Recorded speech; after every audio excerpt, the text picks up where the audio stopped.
आज अपना चैनल देख रहे हैं न्यू रावल। सब लोग कमेंट पे जय श्री राम और सब्सक्राइब लाइक कर दीजिएगा और शेयर भी कर दीजिएगा। दोस्तों मैं आज आपको कहानी सुनाने वाला हूँ। मेरी कहानी का टाइटल है राजा धीरज। राजा धीरज की कहानी। राजा धीरज एक बड़े साम्राज्य के राजा थे और उनकी 7 कन्या थी। 6 की शादी हो गई थी, एक कन्या कुंवारी रह गई थी। राजा धीरज उनके पास गए। राजा धीरज उनके पास जाकर उन्होंने उससे कहा, तुम्हें भाग्य के बारे में क्या करना है। उसने बोला कि मैं देखूँगी, मेरा कोई नहीं दिखेगा। राजा धीरज को बुरा लग गया। राजा धीरज को लगा कि मैं इतने बड़े साम्राज्य का राजा हूँ और मेरी बेटी ने मेरे को ऐसा जवाब दिया। राजा धीरज ने अपने सैनिकों को कहा कि आप सब लोग जब महल के बाहर निकलोगे, सुबह जो भी पुरुष सामने दिखेगा उसको लेके आना।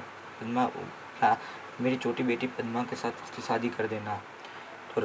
तो सैनिक रोज जाते थे बाहर और रोज देखते थे मोर सामने आता था। दूसरे दिन गए, पहले दिन गए, दूसरे दिन गए, मोर ही आता था।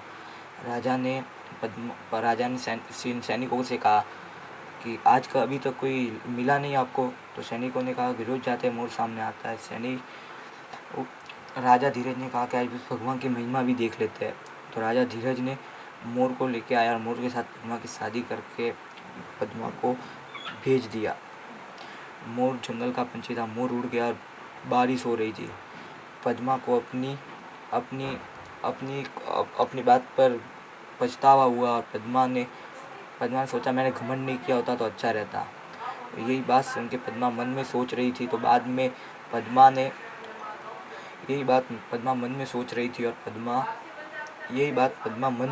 थी और पद्मा ने शिव जी के मन में प्रार्थना की, पर शिव जी और पार्वती की मेहर हुई, पर वो मोर एक इंसान में बदल गया।